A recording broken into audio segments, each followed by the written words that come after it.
World Arts Academy provides professional development for emerging, practicing, and master dance artists, teachers, administrators, and scholars through advocacy and professional development opportunities that advance dance as a performing art in educational sectors and communities throughout the world. Our faculty teaches diverse dance genres in a variety of environments including, but not limited to, K through 12 schools, dance studios, colleges, and community centers. World Arts Academy envisions dance reimagined, reflective of our differences and supportive of all who dance and teach dance.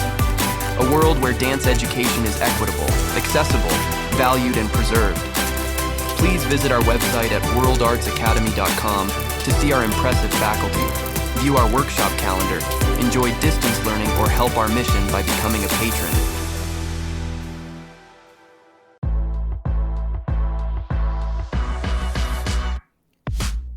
The Danceology podcast interviews the great masters of dance, the working professionals starring in today's most exciting shows, and the rising stars ready to amp up the craft. I'm your host, Edyta Sliwinska from Dancing with the Stars. Join me as I dive into the world of dance, uncovering unique stories and the fascinating personalities of industry professionals on Danceology.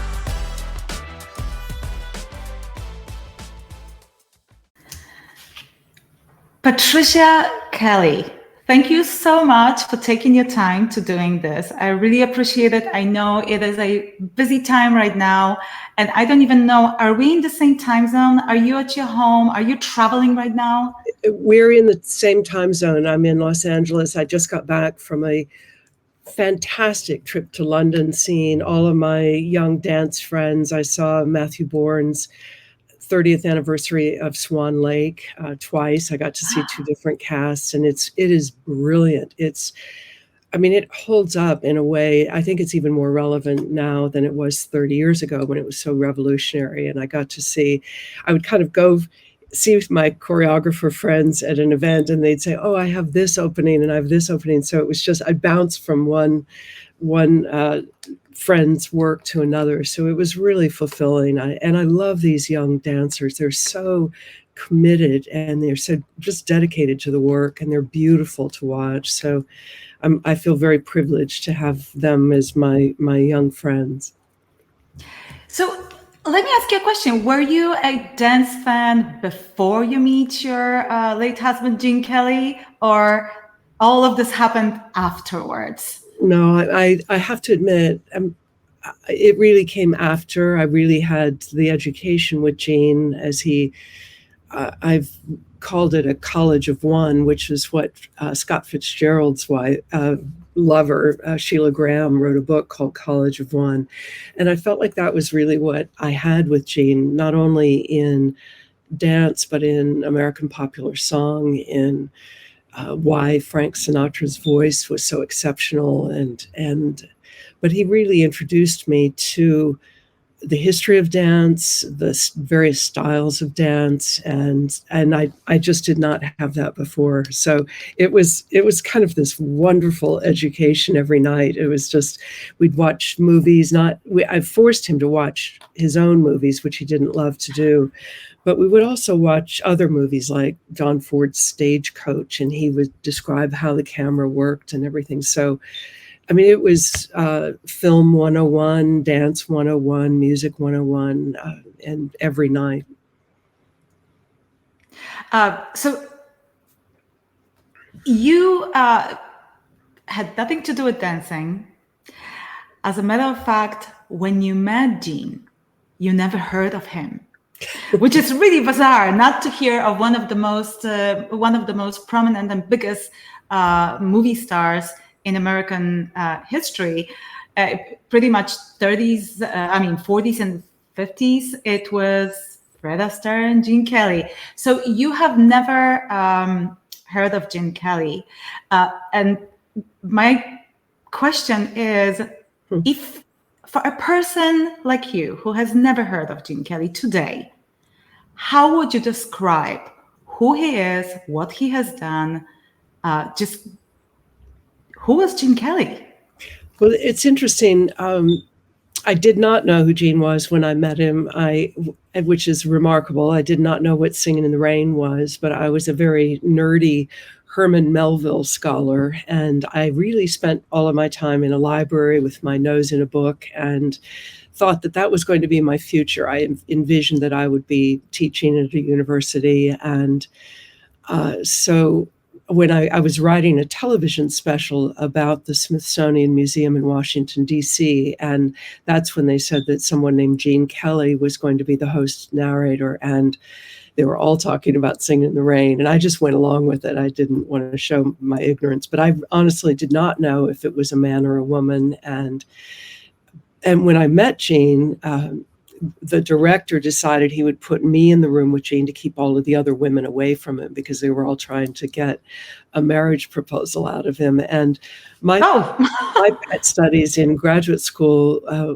it was our word origins, it was etymology and poetry, and those just happened to be Gene's pet studies as well. So when we got tossed in this room together, we started playing word games and quoting poetry back and forth, and by the middle of the week, I was completely enchanted. I mean, he spoke French, he spoke Italian, he spoke Yiddish, he read Latin, he wrote poetry, he had absorbed so much, literature, art, history, very often read a book a day. He was an economics major. And I think, I didn't know, even through this entire week, I never knew he was the one of the most famous men in the world. And I think in a way that was the way to get to know him, because so many people come to him with this kind of knowledge. They think that they know what he's like because they see him up on the screen and they imagine that's what he's like at home, that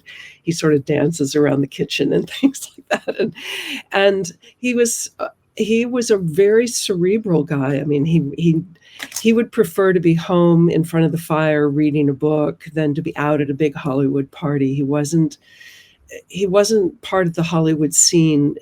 That wasn't what he relished. It was being home and listening to music. As I said, Frank Sinatra, Judy Garland, Nat King Cole Trio. And I think people always ask me, what word comes to your mind when you think of Gene? And the first word that always comes to my mind is decent and integrity. And I think those surprise people. I think people will think I'll think dance or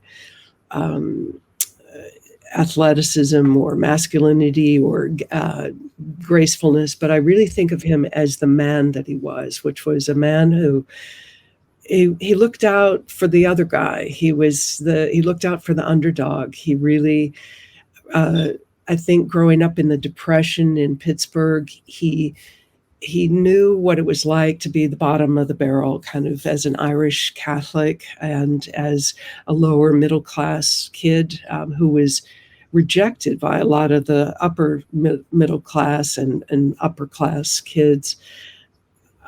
He felt a division. He was kind of an outcast. And so he really looked out for those people who had less than and everything. And so he was so romantic. I'll have people say, was Gene romantic? And he's the epitome of romance. This is a guy who used to wake me up in the middle of the night just to go out onto the balcony to see the full moon. And he would leave little valentines for me all around the house on Valentine's Day, these funny little things that he made, and leave little notes that always made me smile or laugh. He'd stick them on the refrigerator. So he was just a guy, but he happened to be a genius. And what he really wanted to be known for was for being behind the camera, not in front. He didn't really care about performing, but he wanted to be known for changing the look of dance on film and for creating a new American style of dance. So I think those would be things. And whenever I mention any of what I just said to you, people are surprised because they don't attach much of that to Gene at all. They always say, in fact, all the London cab drivers, they'd say, well, I never knew any of that about Gene. They know him and they love him, but they never knew the many, many dimensions to him. From all you said, there's so much I didn't know about Gene. And obviously he was this huge movie star that made so many incredible movies, including American in Paris and Singing in the Rain, which are considered one of the best musicals ever made. But you mentioned that he was a romantic. Now, may I ask you, how did Jean propose? Because I believe that the way the proposal tells a lot about the couple. And that's interesting. The way Jean proposed is it's so Jean that it was so spot on and not what people expect, which I think is kind of interesting. To me, it fits him exactly, but other people are surprised by it. I'd been living with him for over 5 years, and we worked together every day as I recorded him in some fashion every day for over 10 years. And so we were sitting in the bar of our house and at the table there, and he just looked at me and said, "You're around. I guess I should marry you." And that stuns people. They think would have been such a big fanfare, but not for Jean. That was really classic Jean. So I had to kind of laugh at it because it's so fitting and to not make a big deal out of it. But then when the day we got married, he said, this is so much fun. I wish I'd done it before. And I just kind of laughed at that. So it was just classic Jean, pretty straightforward. Straightforward and practical and yet spontaneous. Yeah, exactly. It was and funny. Kind of makes me laugh now. It's like so just. And then he left a note for me that I found pretty recently. The day we got married, I'd forgotten about it, and I found it in a box, and it just says, "This is it. You're stuck. Love, love, love your new husband." And so that's that again. That's just classic Jean. Well, Patricia. Everyone comments about the age gap. There is a 47-year age gap between you. Between you and Jean. And when you met Jean, you were in your prime, I would say, time as a woman. I think you were 31 years old. Correct me if I'm wrong. Now, have you ever thought about having family with Jean? And it's not impossible. I mean, Al Pacino just had a baby. He's 82 years old. I was 26 when I met Jean. I was 31. 26. I'm sorry, 31 when you got married. When we got married. And the age difference, I never even noticed, honestly. I just, it wasn't until I started seeing myself on every cover of the tabloids at the grocery checkout that I began to, started to count up the difference. I never counted up the difference in age because Jean was so vibrant, so young at heart. And so there was no sense of old in him ever. I mean, he was always he said he always had this kind of childlike view of the world. And I think that's what was so apparent in the movies and in the way he approached life. So it would have been very nice if we could have had children, but we could not. So that was something that wasn't an option for us. And so I always say now that I don't have children of my own, but I have thousands of them around the world. And I don't have the responsibility for them, but I get to go and see them on stage, and I get to go to lunch with them and talk about their aspirations. And so I feel very privileged in what I have, and I get to be surrounded by all of these young people in theater and dance, and I think that's really nice for me now. And I think you're so right. There are so many people that have been inspired by Jean's legacy. He was such an incredible, not only dancer, but as you mentioned, choreographer and director, and just a man and a true man of art. So Jean played a huge role, as you actually mentioned, in a public perception of a male dancer.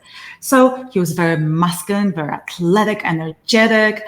There was a lot of gymnastic elements in what he did. And I think he changed the perception of a dancer for a lot of men. Now, I have a 10-year-old son who's he's athletic, but also artistic. He likes to perform.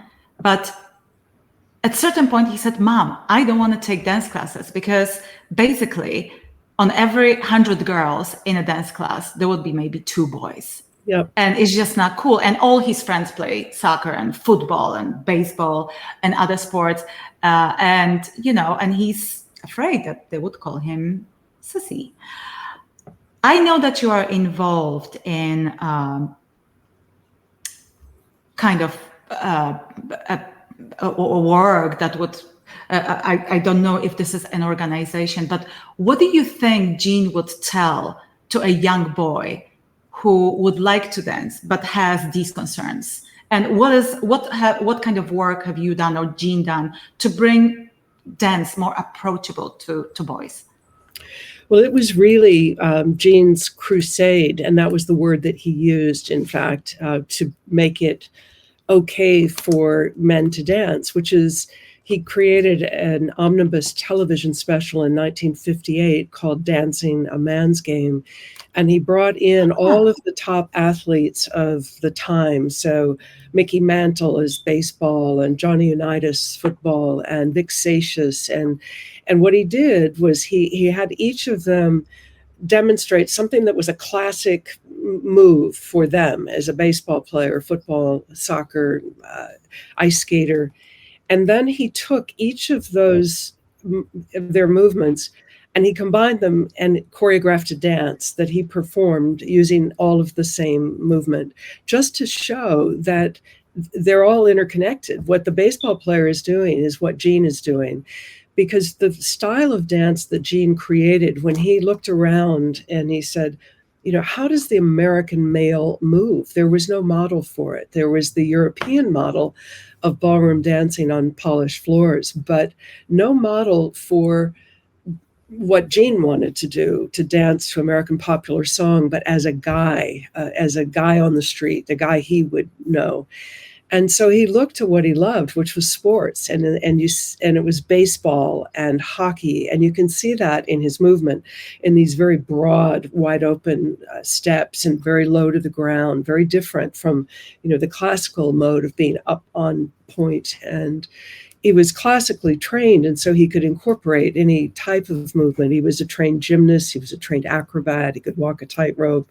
So all of these things he could bring into the dance he created.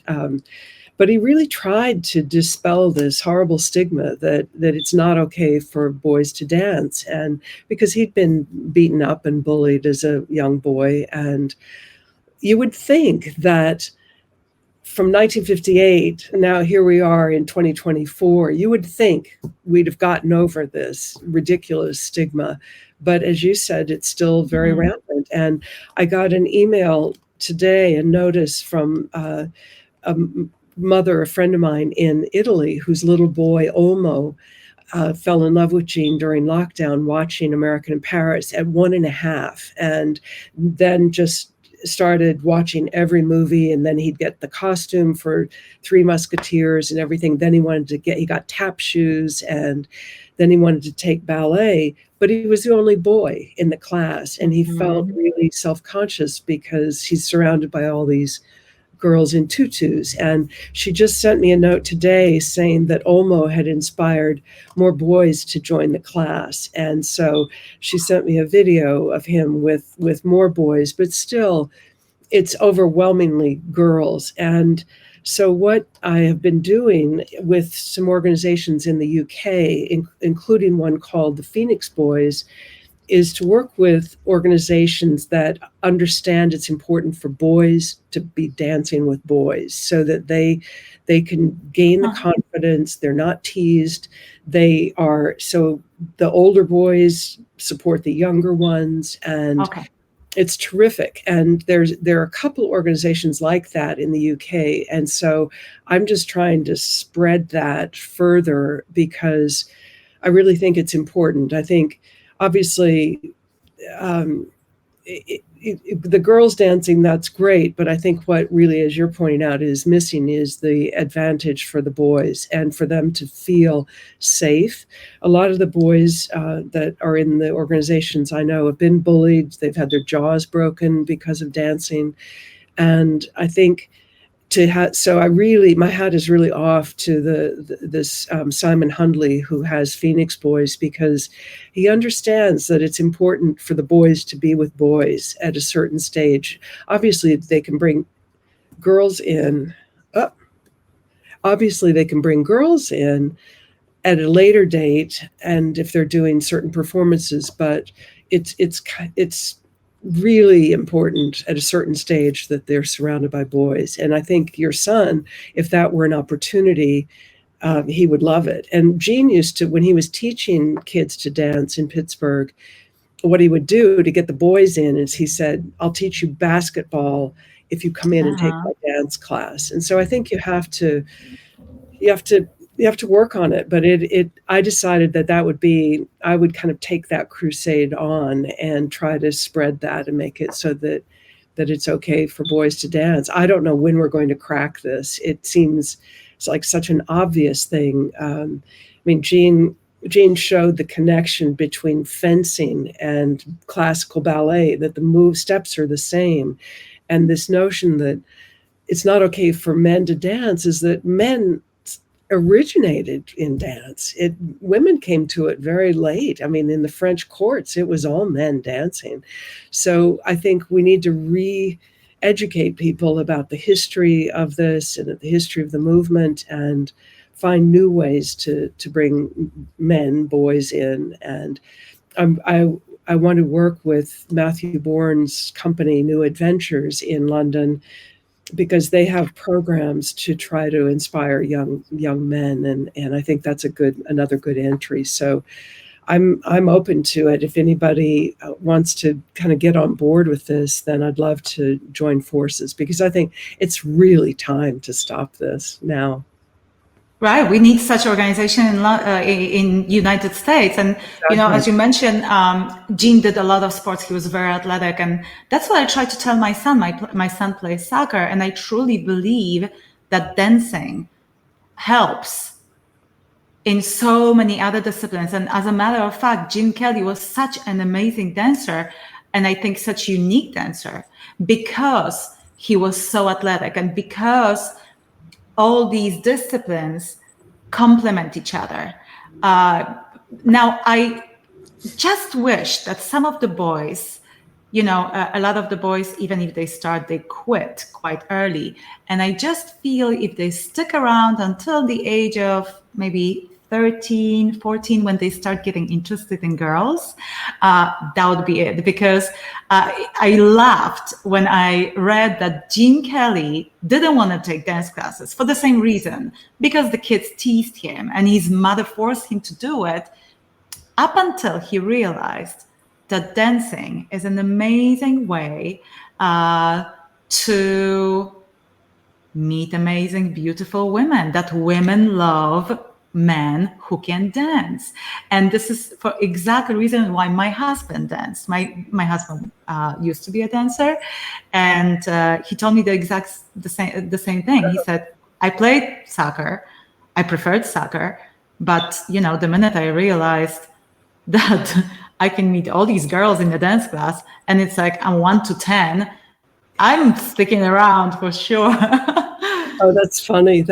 Well, yes, you're absolutely right. That was, Gene said, when he got to high school, he realized that girls like a boy who can dance. So he went back to dance class. But he encouraged a lot of the professional athletes to take ballet, a lot of the football players, really famous players. And they did. And they all said that it helped them because of the grace, the movement, and the dedication, the study. So Lynn Swan took ballet, and Willie Galt, and all these people, and thank Gene for that. So I think it's really important. We just have to change the message, I think. And as you say, just bring it into the US more. The UK seems to be far ahead of us in it. And we need to have organizations like that here. But it requires a lot.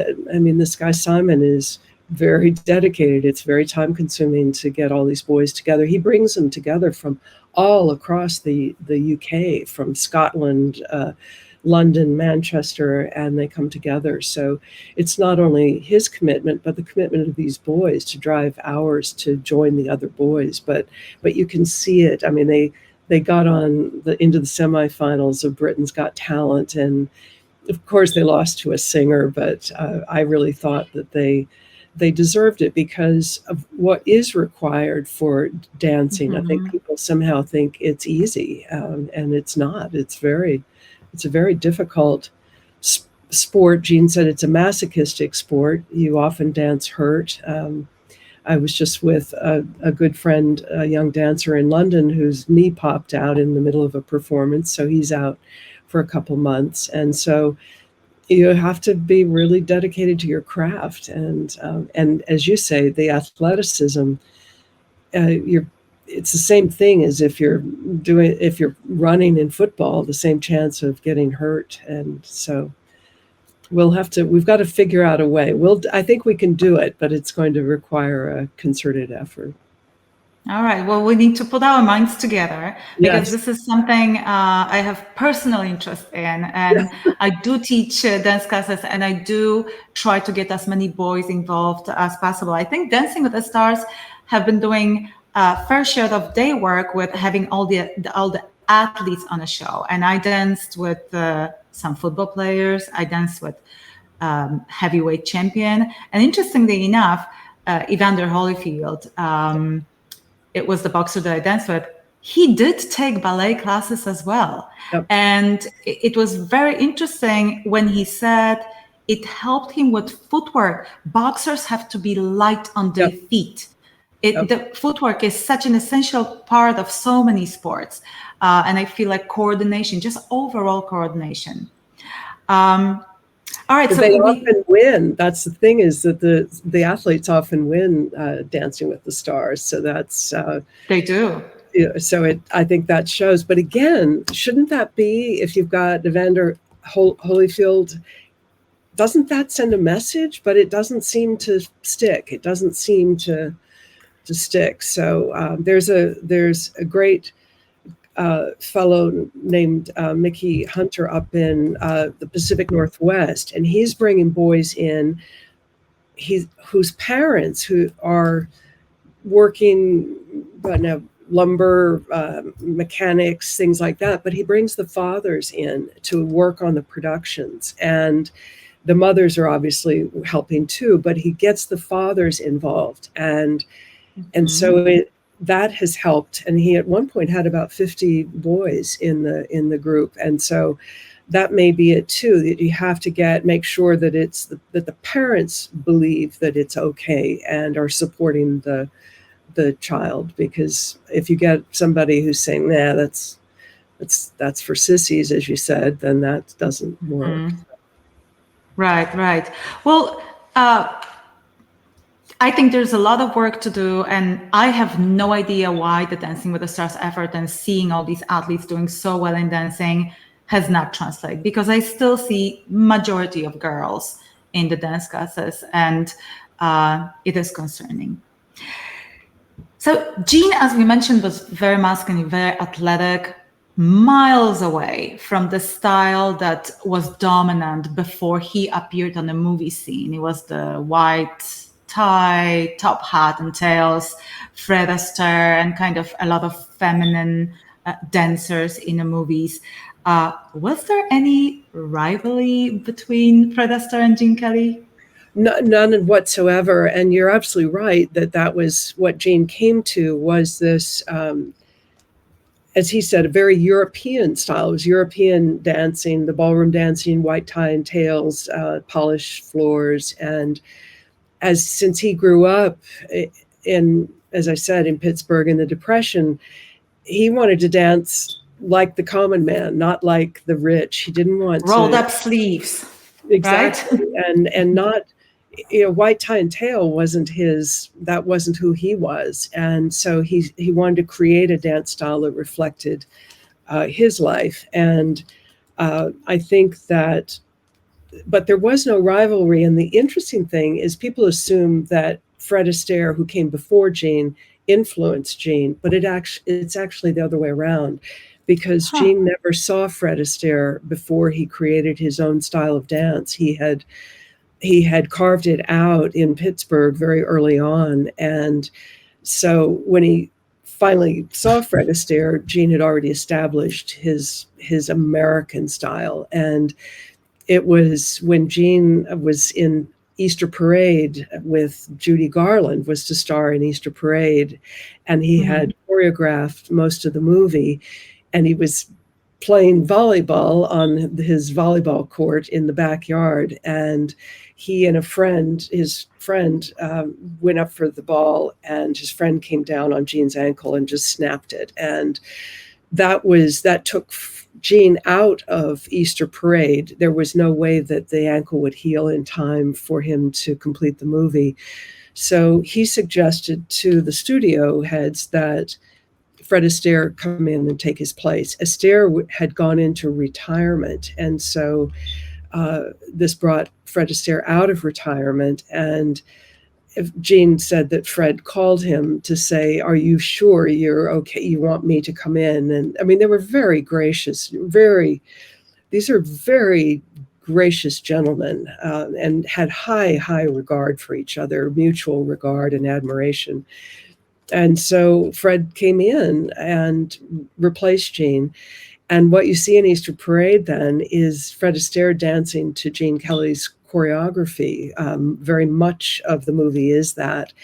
And then after that, you see Astaire's style change and morph and into more of a Kelly style. So you see him go on to do things like Bandwagon. And so the influence is absolutely the opposite. And I know how Jean felt about Fred, which was, as I said, just mutual admiration.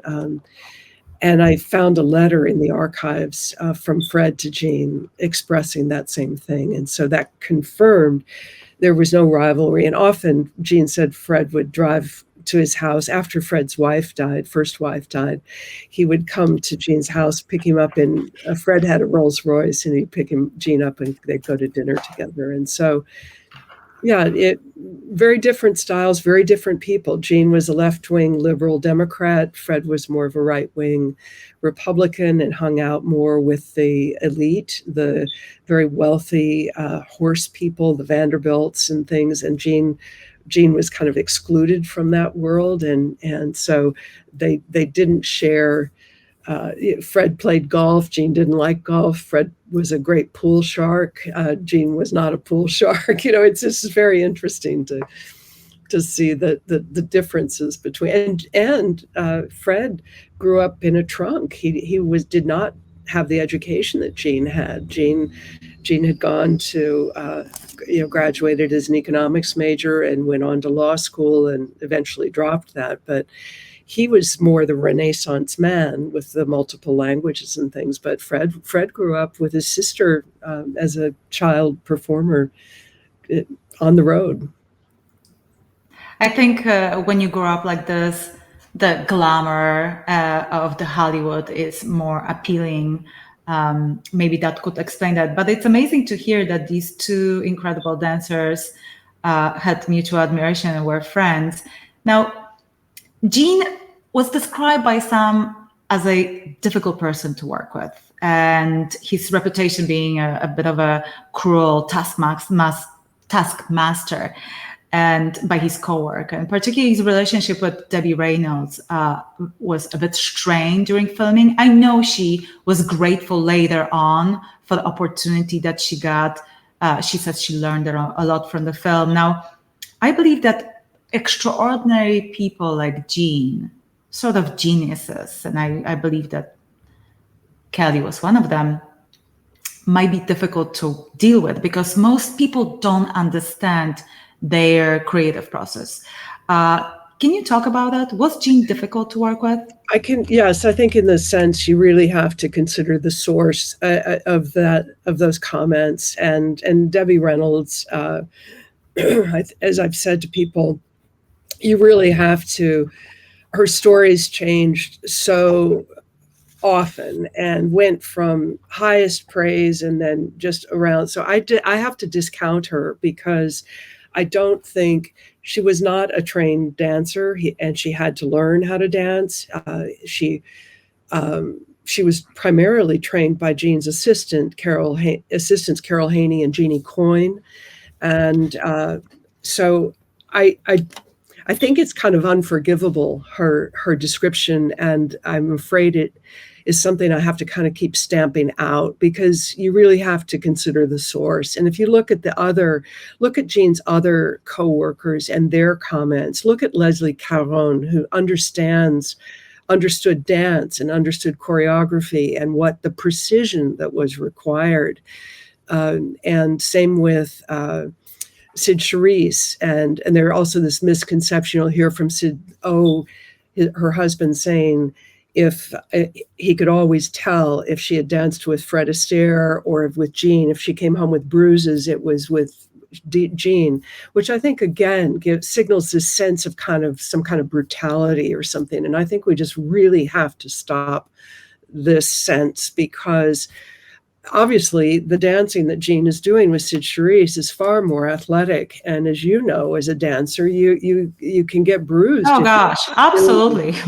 I got dropped on my head. I got elbowed in my eye. I had to stop a performance because of that. I had to walk out of the dance floor because I got elbowed. Yeah, of course, it gets very physical. It's a very different thing. And so I think, again, those things are kind of held out, and they become, he's difficult, he's a taskmaster, he's, he bruises people. And I think those are really dangerous things to attach to him, because I have so much mail from dancers with whom he worked about the generosity that he extended, the kindness, the appreciation for what they were doing. One of them is a good friend, is George Chakiris, who was obviously the star in West Side Story. And he's in Brigadoon, and he's doing the sword dance in Brigadoon. And he said that the men had shin splints. They were getting shin splints so badly in that performance, and that Jean came around and said, please, take a break. And far from this notion. So I really think it's kind of like, it's the stigma of the male dancer as well. I think we have to stamp out this notion of difficult. And what's difficult, I think, is Jean was changing the whole look of dance on film, and changing how the camera is used, changing the type of movement. And sure, there are people who were, some of the technicians who were resistant. They were used to doing it a certain way, but then and they would often say it can't be done. You can't move the camera that way. And then Jean knew they could, so he would press for it. And then then these are revolutionary changes. So I think that's the way we have to look at it, and dispel and dismiss this kind of somebody whose story changes so often and is patently not true and doesn't fit the production records that I spent months going over. I mean, it shows who did what, when, where, and so I have to shut that down. And then I think also there's this thing that has started kind of in coordination with this, is this thing like people say, oh, he was such a perfectionist. Well, when did perfectionism become a derogatory thing? And for a dancer, I mean, Jean said, I don't understand a professional who isn't. I mean, when you go to the surgeon, do you ask for the sloppy guy? I mean, and as a dancer, if you don't hit your mark and the camera doesn't hit its mark, you have to stop and you have to do it again. And that wastes time and that wastes money. And those are two things that were absolutely verboten to Jean. So I think we need to kind of we need to use words differently, and we need to look at what's required, what was required for Singing in the Rain to make it a movie that we are still watching 72 years later. What type of perfectionism and hitting of marks and dedication and determination was required? I mean, I think any filmmaker, any cinematographer, any dancer, any choreographer understands what's required. So I won't. I used to be quiet about it. I'm not quiet about it anymore, because I won't let that go with Gene's legacy. He was not a mean man. He was not a cruel man. He was a man who wanted to basically change the world, change the way things were done. And he did. He revolutionized. And he did. He did. And my next question was about Singing in the Rain, and you answered it. I wanted to ask what it takes to make a movie like that, because I know it was filmed over 5 years. Some of the scenes were filmed 40 times. People don't understand that back then there was no editing. So some of the scenes have to be filmed in one take. You mess up one step and you need to go again. And then the famous Singing in the Rain scene that Gene filmed when he had fever, and he apparently never even complained once about it. So thank you for answering that question. I think it's very true that revolutionaries are resisted by majority of people. People are afraid of change. Look at the fate of Galileo, Copernicus, who completely changed the way we look at the world. What was resisted through majority of his life and was called a heretic.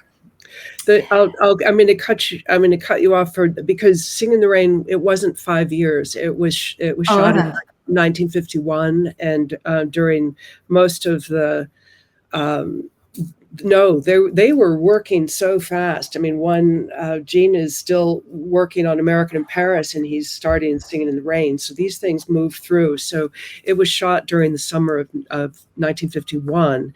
And the iconic Sing in the Rain scene was shot in 1.5 days. And yes, he did have a fever. And what you have to remember is he's directing, choreographing, and starring in it. So as Rita Moreno, who's Zelda in the movie, said, he was in constant motion. He's up on the boom, setting the camera angles. He was wet all the time, right? That's probably where he was, and he would go outside outside on the sidewalk and try to kind of bake the fever out of him. But nothing was done in one take. That's another kind of, there's so much mythology about it, but nothing was in one take.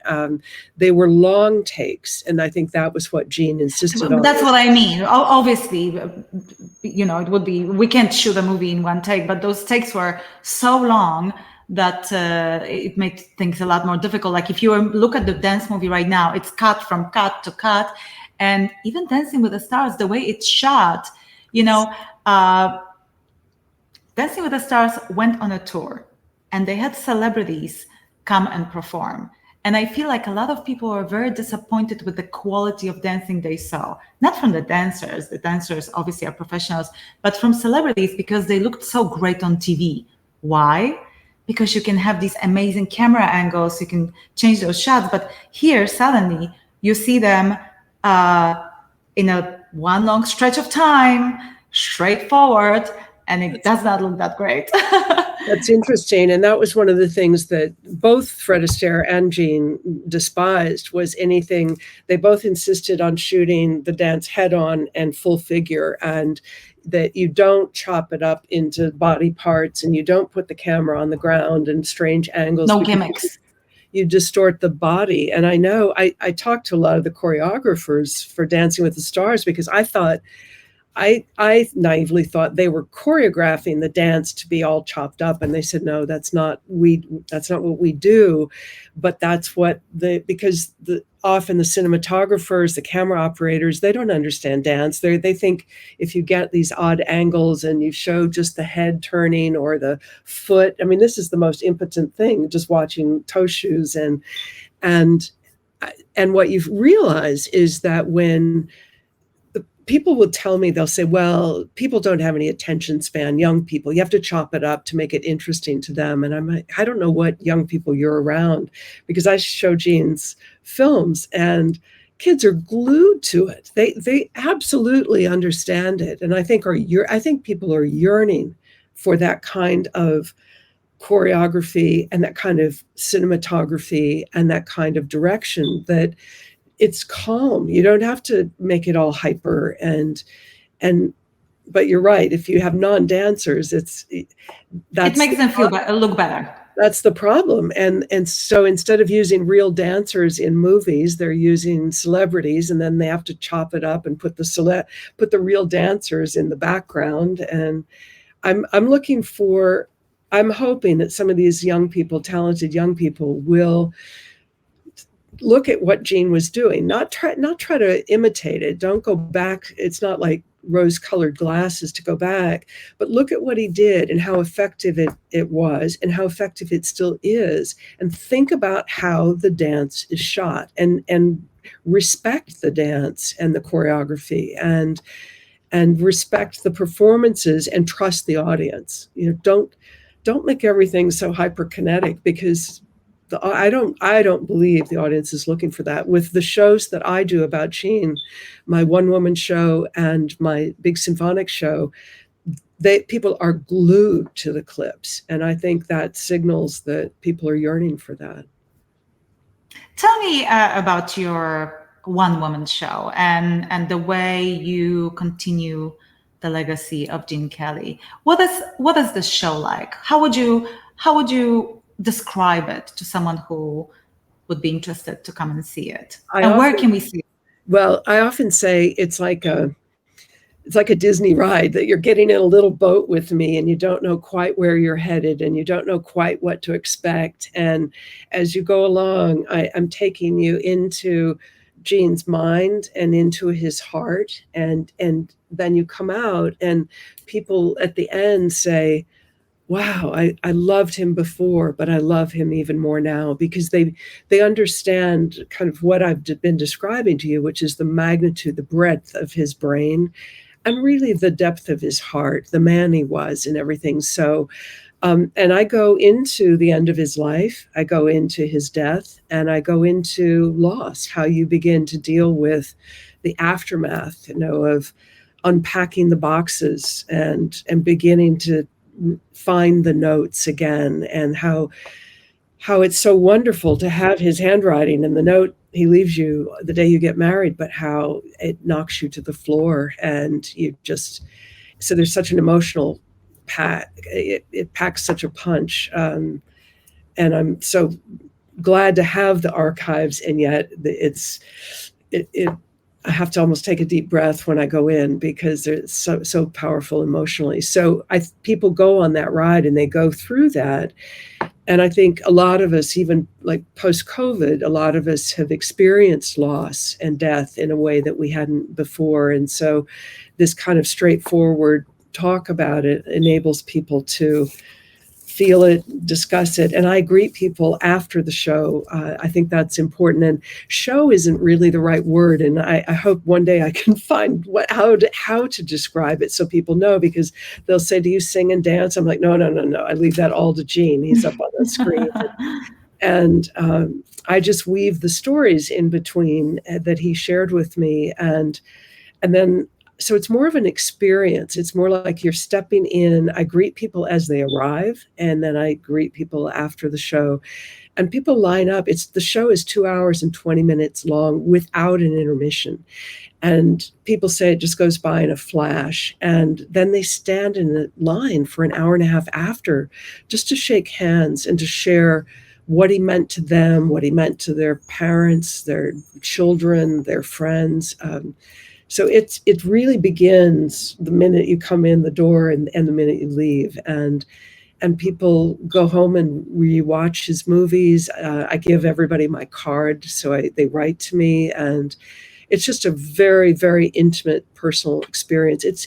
I describe it as though you're really sitting in the living room with me, just having a chat. It's like, it's that personal, even if it's 1,000 people, or the symphonic show often 3,000 people or more. So, but I try to create it's an intimate conversational tone, more like what we're doing now than me lecturing. Performing.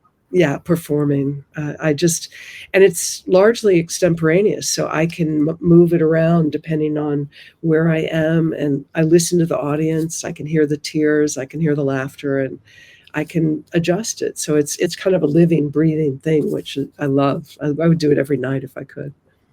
Where can audience find your show? Where do you perform?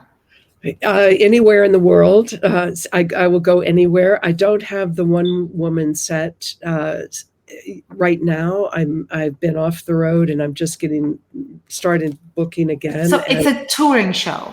It is. And it goes wherever. I've done it in Switzerland 3 times, Luxembourg, Sweden, London, various places across the U.S. So I'll take it anywhere. I basically say, if you build it, I will come. And I'm look forward now to kind of getting it back on the road. COVID hit pretty hard, and as you know, knocked the performances out, and the venues are slow to rebook.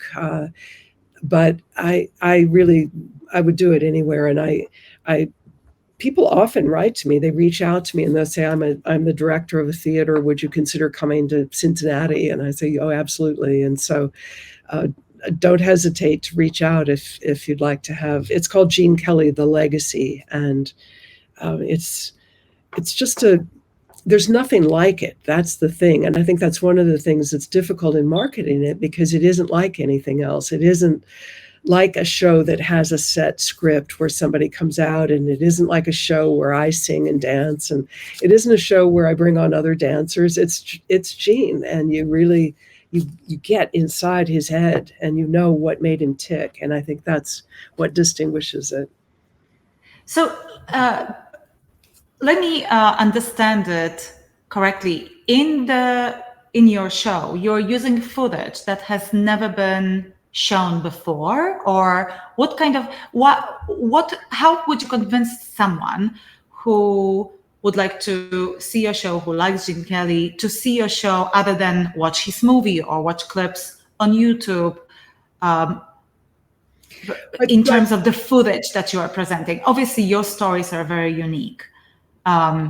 It's Gene on Gene. I mean, and that's what you don't get anywhere else. And you don't get, if you're reading things online, it's generally inaccurate. And this is really powerful because people look at the film differently. They're taken into it through his eyes, so they see it differently. And I think if you love Gene, it just adds multiple layers to that love. And if you've never been introduced to Gene, it's a perfect introduction. It's like a master class without it being, pounding in a class. And I have, speaking of boys, I have these young boys who started at age 5 coming. They've come at 5, 6, 7, 8, everywhere I've been in Southern California. They're like groupies, and I've kind of they've grown up with me, and they see it multiple times. So this is, when you talk about attention spans for a 5-year-old to sit and watch a 2.5 hour I can't show, quite imagine that. Yeah.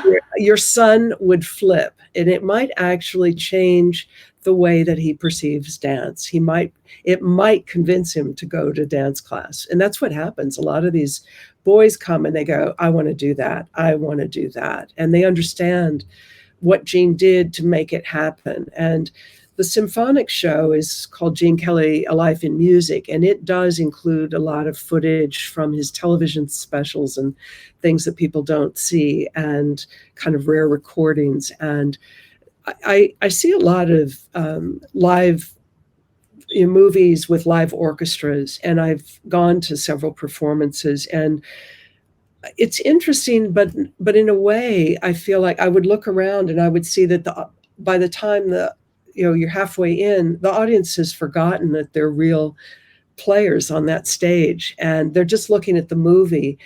And I try to make them hear the music differently and understand the connection that Gene had between the music and the dance and the movement of the camera. He had to synchronize all 3 of those things, and you understand that. But a lot of people don't. They just kind of think he gets up there and moves around, and they don't understand the mechanics of the synchronization. And so they look at it and they go, oh my gosh, now I get it. And then they can hear the music differently. They'll hear the trumpet solo. They'll hear different passages. And so they come away with a much richer understanding, not only of Gene, but of the movies and of the musicians and of the composers and the arrangers and what's really required to make these classics happen. So again, I love it. It's just, it's so much fun. And again, people come out and they say, I had no idea. I never knew that. I never knew any of that. So I think it's kind of it's sort of an eye opener. And I think it also is a heart opener. I get videos from a lot of people who end up jumping off lampposts and things on their way home. And I said in the, I just did the show with the Vancouver Symphony in British Columbia, and the end of the show is Singing in the Rain, and the iconic number. And I'd never said it before, but I said that Gene always said that the purpose of that number was to bring joy. And I said, I think we could all use a lot more of that these days. And the audience just erupted. And I think people are yearning for joy. They're yearning for something that is kind of it reintroduces our humanity, our sense of art and the value of art and the value of joy in our lives. So they all kind of dance out of the theater. It's really fun to watch. I love it. Patricia, stage shows are amazing, and I live theater. It's my absolute love of my life, and this has been going on for as long as I can remember. I love performing on a stage. I love watching theater. I love watching shows, but there is nothing like bringing something closer to the audience and reaching out large numbers of people than the movie. Correct me again if I'm wrong, but I believe you were quite outspoken against a biopic about Gene Kelly. Biopic, obviously, it's a movie about someone's life, maybe with some, obviously, movies cannot depict reality perfectly. Everything is dramatized. It's adapted to a certain script. Why are you against it? Well, Gene, I'm the trustee of Gene's name and voice and likeness, and I promised him that I would do what he wanted. I worked with him very closely, obviously, on all these things to understand how he wished his image to be used. And one of the things that he was virulently opposed to was a biopic. And part of that was we watched several, and they were people he knew, and he just saw people.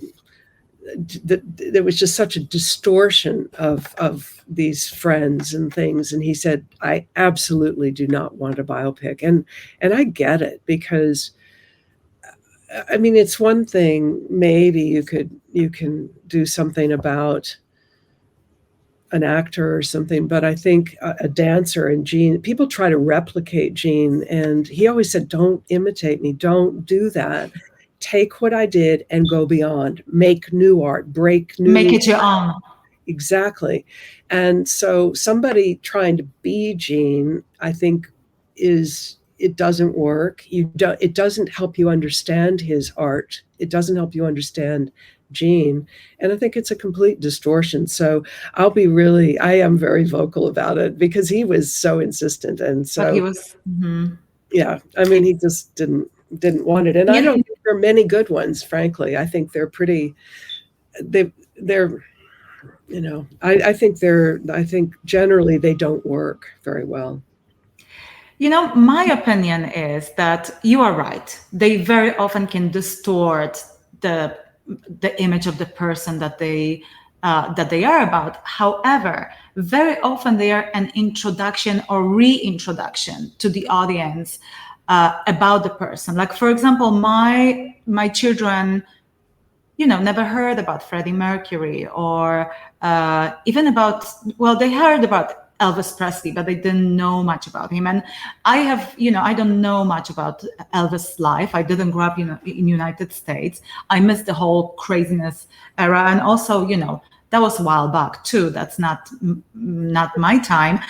But I watched the movie and I was so intrigued by it that I wanted to go further. I didn't realize what an amazing dancer he was. I knew he was, a king of pop. He's called a king of pop. But I didn't realize that even Michael Jackson imitated some of his styles, including the White Sox. Well, that's Gene. That was Gene, not Gene. That's Michael with Gene, not Michael. Absolutely memorized all of Gene's work and imitated his use of the hat and the White Sox and the moccasins and everything. Sorry to interrupt you. No, that's right. And who knows? Maybe Elvis imitated Gene with White Sox too. I mean, I feel like all the incredible people, all the geniuses started somewhere, and it often starts with fascination with some of their predecessors. And I feel those biopics, although, as you said, maybe not quite right, they can really reach so much wider audiences than any stage show, that at the end of the day, there might be some value to it. But obviously, we have to respect the wish of a person that the biopic is about. So I know there were plans in Hollywood about making a biopic with Chris Evans, I think, as a main character. Is this not going to happen because it is not lawful, or what is the story behind that? It's been floated for lots of different people, and I just kind of kept quiet about it because I just figure there was no script, there was no studio, there was nothing. So okay. There's nothing solid. Okay. I think those things, they die on the vine quite quickly, and I will just continue to be pretty vocal about it because it kind of gets back to what we were talking about before, the mythology about the making of these movies and the mythology of these people. And I spend so much of my time just stamping out the inaccuracies to try to make it so that by the time I kick the bucket, that Gene will be fine. Gene will go on forever. But I think that this misinformation, as much as we can get it out and away, because it just clouds, it just confuses people, it clouds things. And I think a biopic would absolutely do that. I'd rather, you're absolutely right about, people say, well, why don't you film your shows and people could see more? And it's very difficult with the rights, as you know, with film and music, but also there's something that happens in that room. And as you know, with a live performance, it's a reciprocal experience. I'm listening to the audience, they're listening to me. We're exchanging something incredibly personal, and they get on the boat for that ride. And so I may not be able to reach the entire world, but I'll just keep doing that. And Gene, it was interesting because Gene obviously was a star in Hollywood, but he was a star in Broadway. And he said he much preferred being on the Broadway stage than being in front of the camera, because the camera to him he called it a one-eyed monster. It was so very impersonal. And yet when he was doing Pal Joey, he's there, and he said he could, like the women coming in for the Wednesday matinees, he could just feel them bristle because he's a total rascal. He's sleeping with every woman on the stage and everything, and he could feel them just rear up and in opposition, and then he'd start to sing and dance, and he could pull them back in, and he could feel it. And so I think, and the opportunity to shake people's hand, the opportunity to engage, to connect with people now when we're so disconnected. I think that's a vital part of it, that physical contact, that somebody can say, I really loved your husband and he changed my life. And I don't know, I think that's priceless. So that's for now, that's what I'll stick with. I must tell you that I was very fortunate to perform on a stage, and I think I was very fortunate that even the TV experience that I had included live audience, and that made a huge difference. Even if that audience was quite small. It maybe on TV it looks big. It was quite small. It doesn't matter. That life experience it's incredibly unique. And I have to ask you, there were talks or even rehearsals for a Broadway show called Singing in the Rain with a friend of mine and a co-star from Derek. The Stars, Derek Hoff. It did not happen. Your thoughts on this project? I don't know. I adore Derek. I mean, he's just such a good guy, and he's always been very respectful. And I love that when the young people who've been inspired by Jean they recognize it and they acknowledge it. And so I love Derek and Haley and everything they do. And I can only speculate. I don't know, so I really can't speak. But it was a Harvey Weinstein project, and I imagine that kind of collapsed when Harvey Weinstein collapsed. So his prosecution. Mm-hmm. Yeah, so I don't know, and I know that Derek has incorporated a lot of Jean's numbers in his his shows. So I've gone to a lot of those, and do you approve? Oh yeah, absolutely. I mean, because he's not absolutely imitating, and I think that's what's exciting about Derek is that he's taking you know the essence is there. You know what the inspiration is, but Derek is going beyond, and I think that's what is really fun to watch. So I've seen several of those. He's invited me over to rehearsals and things, and I get to see that. And again, I feel really privileged. I mean. And I've seen the Dancing with the Stars. I've been in the audience for that many times, which, as you say, which is so funny because it's so, I just love everybody. And they're just so, I was there with Olivia Newton-John, and they're just so respectful and kind. But it is funny. You think it's this huge amphitheater, little secrets of TV. Right. The camera angles can be incredible. Well, I think Derek is one of these people that are. He definitely was inspired by Jean. I know that personally, and I know that he adores his work, and we can see a lot of influences. And how about this? What if there was a movie that clearly stated that it's not a biopic by something that's inspired by his work, just like what Derek does? Would that be something that you would possibly be okay with, and you think Jean would be okay with? Well, I think, La La Land was definitely inspired by Jean.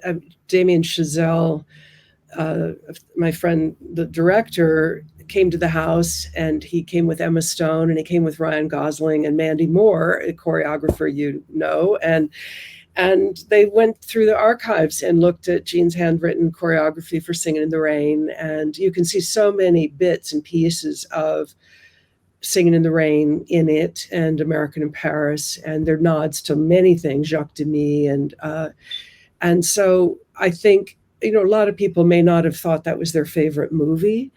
But my hat was off to all of them because, again, I think they were trying to do something different. They were trying to break new ground, create a musical, and not absolutely imitate, but definitely. Ryan jumping up on the lamppost, he said he was inspired by seeing Jean's note about that. And so that's the kind of thing, even now, Emilia Perez, you're seeing a musical that's very different, very dark use, but you're seeing the choreography and the use of telling a story through movement and song instead of just dialogue. And then another movie I just saw was Flow, Flow, the animated film, and the Latvian director. And it's like, I'm looking at it and I said, this is Jean. This is the use of movement to tell a story with no dialogue. And this is largely what Jean was doing with Invitation to the Dance, and the way that Jean really was at the forefront of live action and animation. And this director's taken it to virtual reality. But I wrote to him after, and he said I was deeply inspired by Gene, as were all of the people on Emilia Perez. So not only the cinematographer, the choreographer, but the songwriter. So Gene is just seeping into things, I think, in a very creative way. And so I think that's where we need to look, rather than looking at somebody pretending to be Gene, but just find new ways to tell stories, and use movement and song and things. And that's what Gene changed. You know, he used the dance told the story, instead of, you didn't have the story go along and then you stop and do a number and then go along. It's the movement that tells the story. Patricia, you mentioned that you took extensive notes during your time with Gene, and getting prepared for this interview, I wanted to read your biography, Life is Too Short, The Legacy of Gene Kelly. I could not find it anywhere.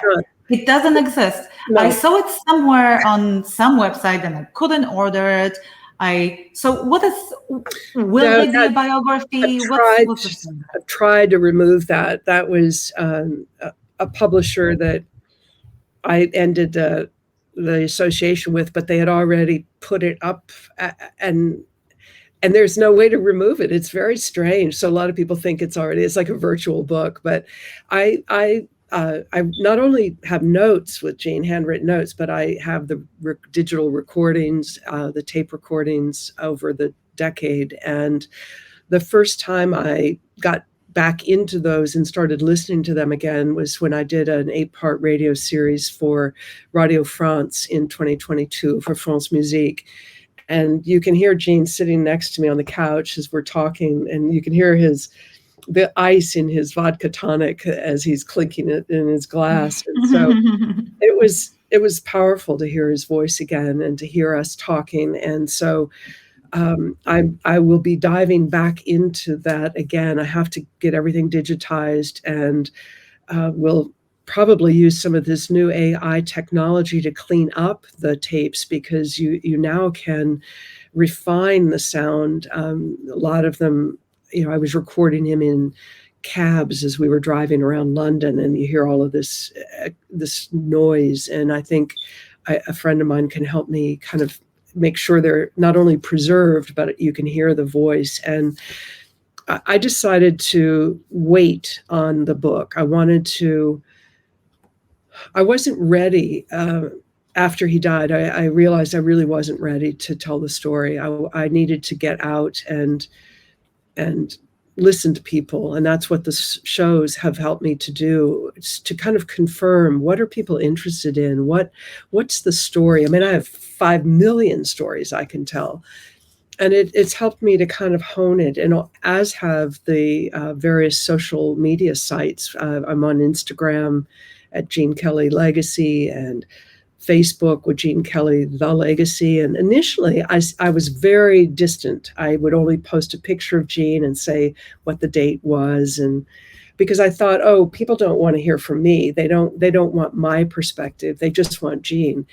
And I learned over almost 30 years now, since Gene died, that people do want to know what it was like. They want the personal information. They want my voice. And so I was like a little animal crawling out of the cave, and I started to try things that were much more personal, and people responded. And I decided to make the book in my voice, and to use the quotes with Gene. And so I'm hoping I'm not on the road as much next year.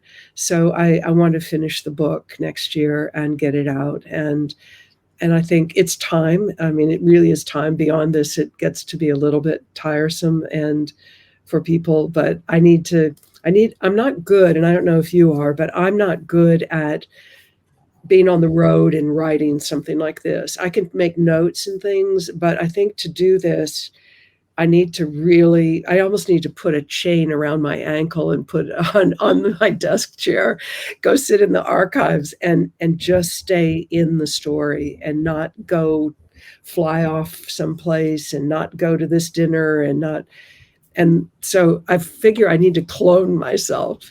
I need the person to be in who can go to two London. places at the same time. Yeah, exactly. I need the one who just stays here and writes, and I need the one that goes off to London and gets to see Matthew Bourne's dancers and things. So I haven't quite figured this out, but my goal is to finish it next year, and then that way, that's the story that nobody has, and so that's that.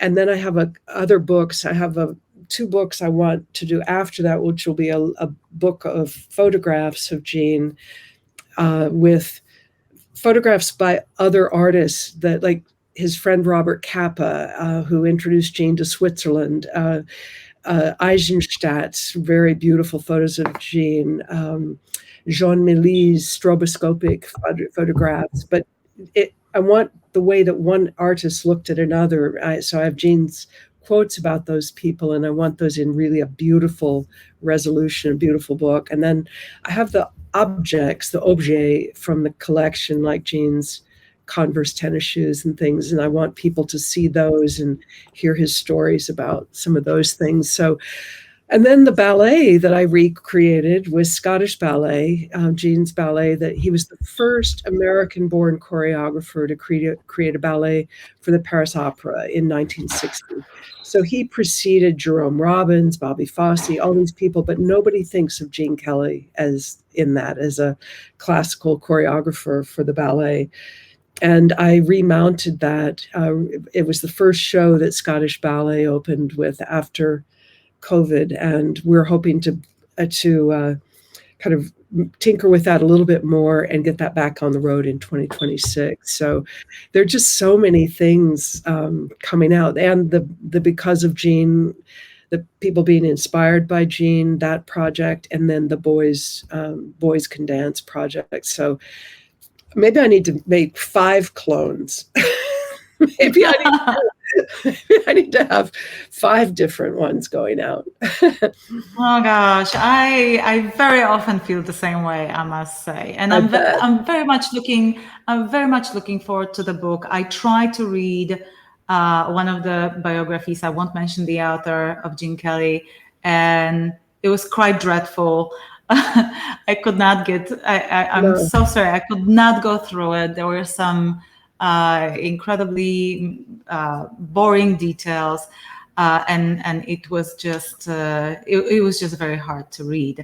But Patricia, just one thing on that. I mean, that's the thing, is that I always say, people say, well, what book should I say? Don't read a book. Just write to me if you have a question, because the books are so inaccurate, and the stuff online is generally inaccurate. And the grand irony is that if people had done a good job writing a book about Jean, I wouldn't be here, because he brought me out because he was so angry about the misinformation that he wanted to tell the story himself. And so he hired me to write his stories. So so that's so funny, because I hate those books, but actually I'm here because of those books. But please do not even bother with them, because it'll confuse you. You'll go, oh, that's why he did it. But no, that's not why he did it. So just wait just a little bit, and mine will be out. And then I'll be out in, I hope, more podcasts and things like this, where people could come on and ask questions. And we'd have, even though I can't get to every location, we could create conversations and things. So.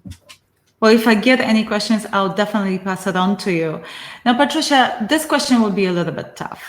You are a trustee of Jean Kelly's Voice and Likeness. And as you mentioned, you didn't know Jean before you met him, but you did spend last 10 years of his life taking extensive notes.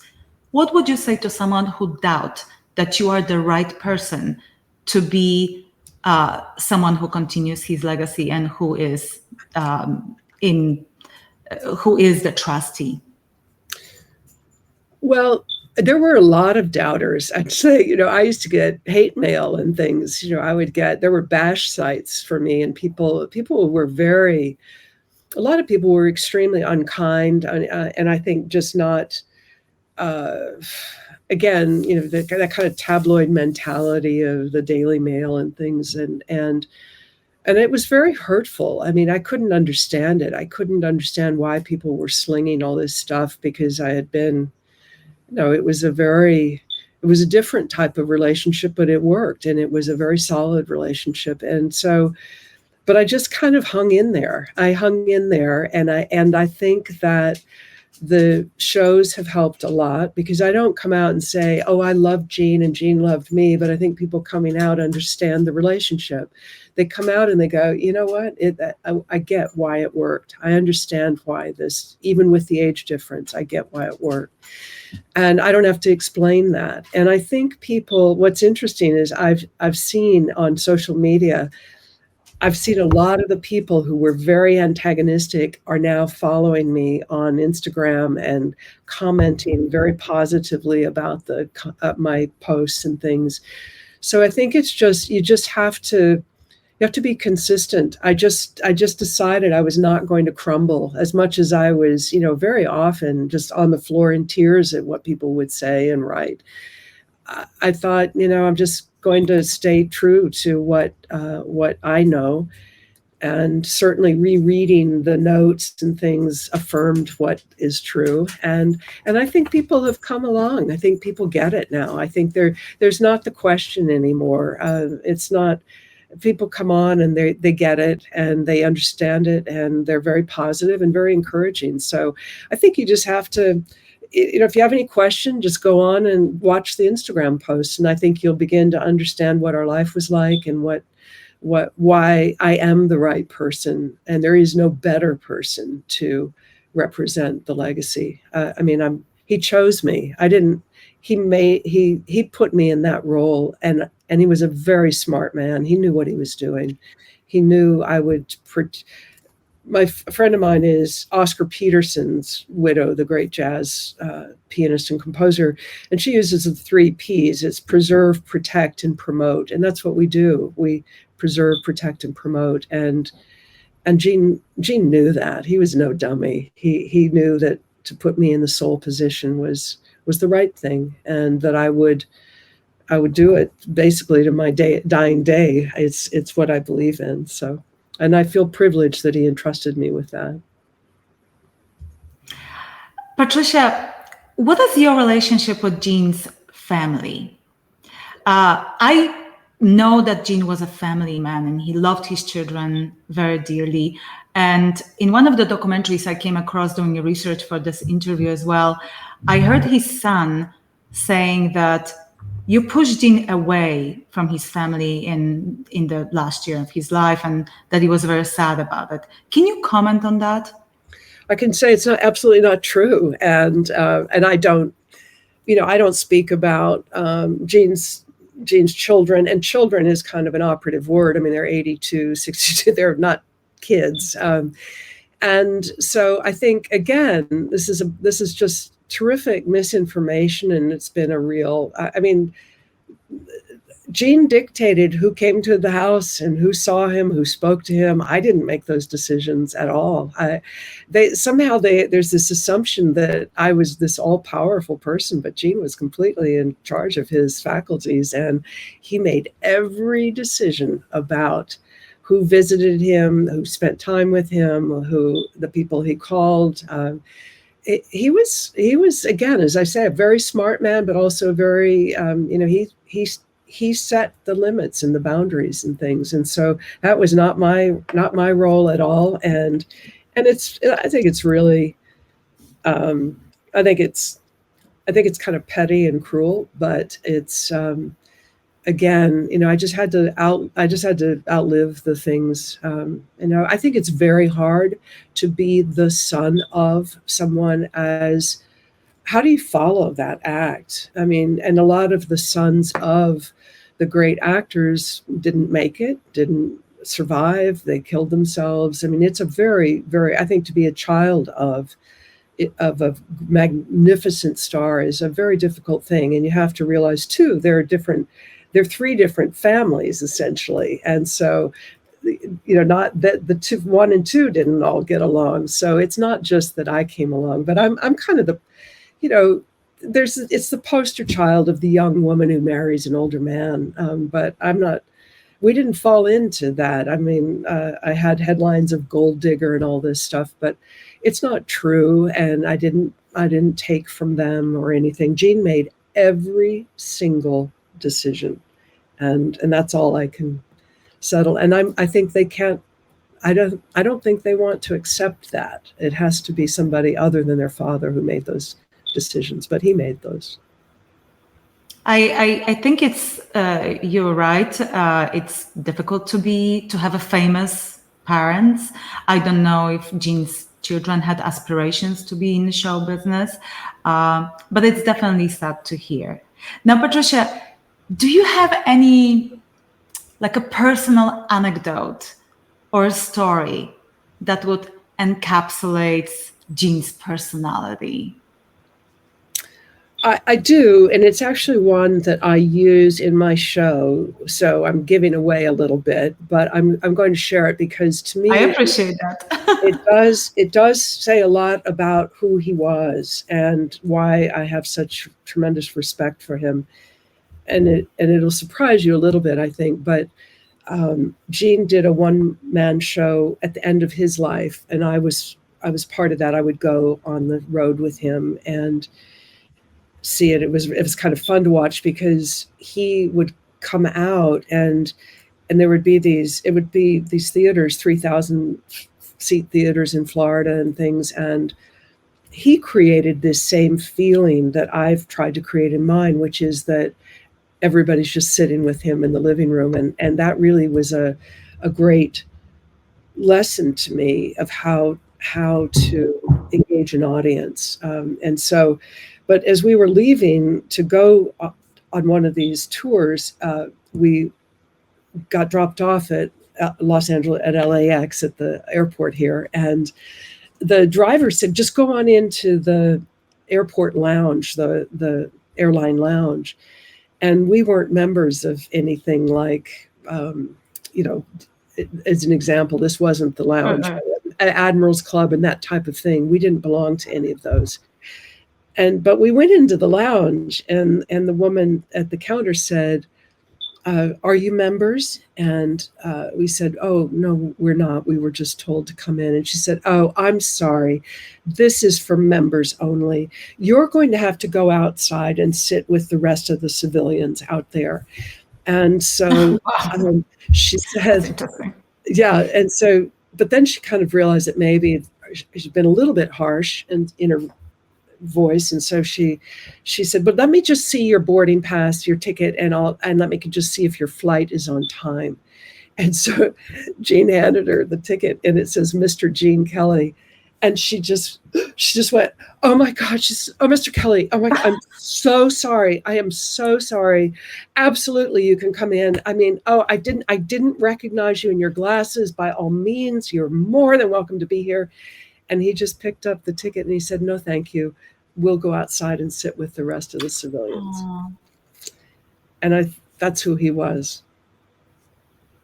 He was the man of the people and the man true to himself. Yep. And a proud man at this. Patricia, what is the best advice that Gene have ever given you, both personally or professionally? How to walk, how to stand for a photograph, how to walk, how to walk in a gown, how to walk across a stage, how to climb stairs, how to come back downstairs. It was really My Fair Lady. But I really think of it all the time, and people always comment on it, how you can the posture, the presence, and you seem like you're a foot taller, and how you carry yourself, how you speak, how you acknowledge people, all of the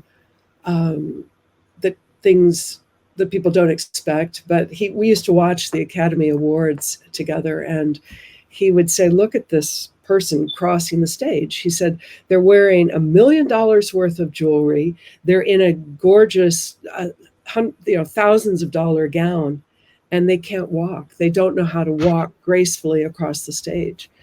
And so I was glad to have walking lessons because I can go upstairs in a gown, and you can. I know you can, and I know you know how to walk across the stage and how to carry yourself in the presence of standing for photographs and things. And I talk to in a lot of schools, and the kids are all like, "Well, teach us how to walk. Teach us, we and the boys want to know how to walk and how to stand." And I think it's something that's kind of lost. Those lessons, people aren't getting those lessons anymore. They aren't being trained in the kind of how you carry yourself that would have been in the old days, and certainly with dancers and things. So that was, I mean, there were so many lessons, but that one every day I'm reminded of. It's like he sits right here on my shoulder, and I'm grateful for it. I'm grateful because I feel like whenever I leave the house, I'm representing not one person, but two people. I represent myself, but I represent Jean. And so how I dress, how I carry myself, I dress for the opera openings, I put on a gown, and because I believe you're dressing for the performers. It's not about me. I'm not dressing for myself. I'm dressing to acknowledge and honor the people on the stage. And so I'm very aware that people are seeing two people at once. And so I have to, but I'm proud of that, but I just have to be mindful of it. Patricia, very last question. So much of your identity right now is connected to Jean Kelly. And as you say, when you walk out of your house, you don't only represent yourself, but two people. But who really is Patricia Kelly? I think it's interesting because I was saying this to somebody the other day that, here I had envisioned a completely different avenue for myself into being an American literature university professor. But I had said to my dad, I said, at one point I said, I wish I could have a career where I combine film and music and dance and literature and public speaking. And there you go.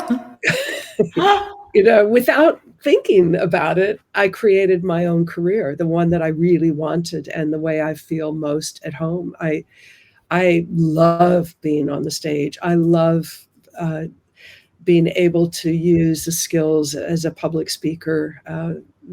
I was an extemporaneous speaker in high school, and so I have no fear of going out at all. And I love being able to think on my feet and communicate with people. And so I have directed and created and written these two shows that tour. So I get to use my skills as a writer, as a creator, as a speaker, as someone who engages with people. So I feel like it's not, as much of me is in this as Jean. What people are seeing is as much my contribution as it's Jean's contribution. It's all very personal, but nobody else is going to be doing this stuff. Nobody else has the material to do this. And I think maybe not even the drive to do it. It took me 20 years to get Jean's ballet back on stage. You have to be really dedicated, and you have to know what it is and why and have the materials and know. I feel very confident because I have not only the material, I have his words. I have exactly what he said and how he feels about things. So I feel like everybody comes, I think when I do the shows, everybody comes away knowing as much about me as they know about Jean. I think I think they know who I am by the end of that. And I think at the end of this conversation, I think people will have a pretty good idea of who I am and what makes me laugh and what makes me think and ponder and what makes me sad and what I aspire to do. So and I'm doing exactly what I wanted to do, which in college, I said that in college to my dad. And who gets to do exactly what they want to do? It does not happen often, that's for sure. Patricia, thank you so much for sharing your story, your experiences, for sharing your incredible knowledge of this extraordinary man that Gene Kelly was. Where can we find you on social media? I know you mentioned Gene Kelly Legacy's website and Facebook page, and any upcoming projects that you would like to share with the audience. Yes, and people can message me on Instagram, and I do answer, so please do. I send, and if you don't hear back, then try again, because I really do respond personally to everything. I post everything personally. Somebody said, "Who writes your posts?" I'm like, "I do." And who answers? I'm like, "I do." There's no magical. What you see is what you get here.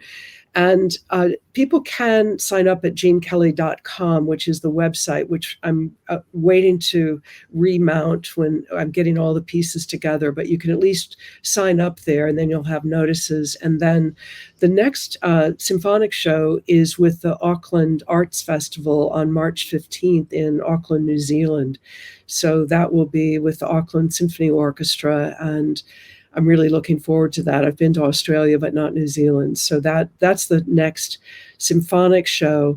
But I have several others in the works. In fact, one that might be getting pretty close to you. So as soon as I have the Please word let me know. we'll get the word out, and maybe we can have another conversation. But they just will be popping up across the U.S. and abroad. So I do post it always on Instagram and Facebook and LinkedIn. I'm at I think it's Patricia Ward Kelly at LinkedIn, and the Facebook is Gene Kelly, The Legacy. And so I always post, the minute I'm able to announce a show, then I put it on there and try to keep posting so people will know. And then but just write to me. I'm at also, you can send an email at patriciakelly@genekelly.com. So anything, I'm pretty available. I mean, that's the thing, is as I said, I always give out my cards that has all that, they have all that information on it. And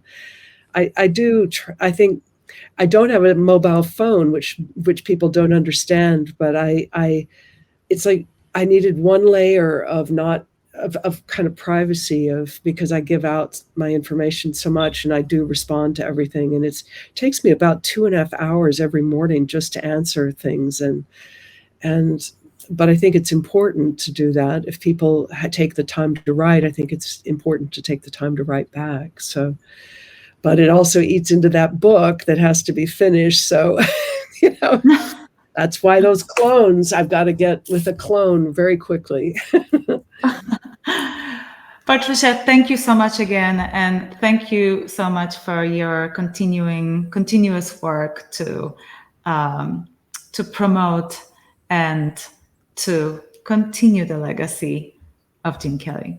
Well, thank you for your time too, and for the work you're doing. And it'd be great. Maybe we can find a way to join forces and figure out getting boys can dance. So let's keep knocking on that door, and I'll keep you posted about what I'm doing. And I think we can get it to our neck of the woods. I think wouldn't California be a great place to initiate a lot of those things? So if you're up a little bit north, and I'm in LA, so I think that's a crusade we could take on easily. And you certainly have a 10-year-old who I've got to get him to my show. I'll convince him. I'll turn him, I'm sure. All right. Thank you very much. Thank you again. I so appreciate it. And tell all the dancers hi for me too. I mean, I haven't seen Derek for a bit. I know he's out on tour again for the Christmas show, but if you see any of those folks, be sure to say hi, because they've been very kind all along. So take care, and let's stay in touch. Let's stay in touch. Okay. Bye-bye. Thank you for listening to the Danceology podcast. Please be sure to rate and review this episode. If you have questions or comments, you can email us at danceologypodcast@gmail.com. We are also on Instagram and Facebook at Danceology Podcast, and available anywhere you listen to podcasts. Thanks for listening. Metacortex Publishing hopes that you've enjoyed this presentation. Please take a moment to listen to some other podcast offerings from Metacortex Publishing. A quest is a search for something. And every week, the Quest podcast will show you how we know what we know through interviews with people that have incredible stories of dedication and perseverance. I'm your host, Todd Fisher. Join me in this thought-provoking and inspiring podcast of discovery. Find us anywhere you listen to podcasts.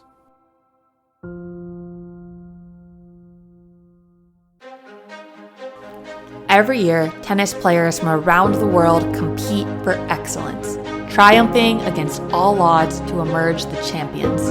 I'm your host, Maddie Harrison. Join me as I get up close and personal with these dynamic individuals and find out what it takes to go for greatness. Let's go beyond the match.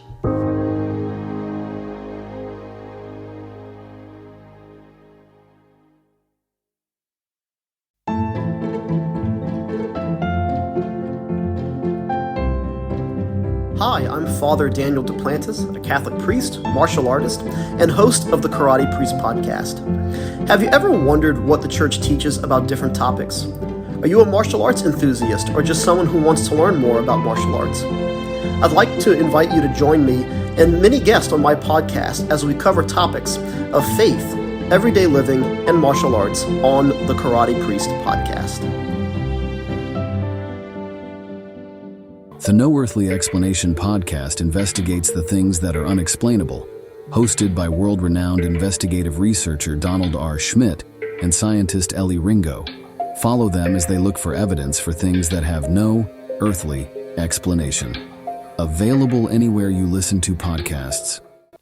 Cult Following is a podcast that studies the personalities and common traits of cult leaders and their followers.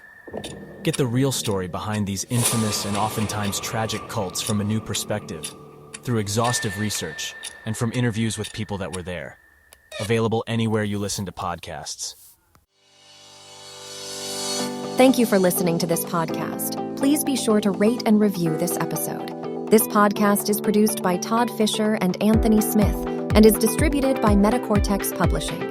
This podcast is copyright. Any previously trademarked or copyright content is used by permission. Information and opinions stated in this podcast should not be construed as medical advice. Please be sure to visit the official website for Metacortex Publishing at metacortexpublishing.com or find us on social media for other unique content.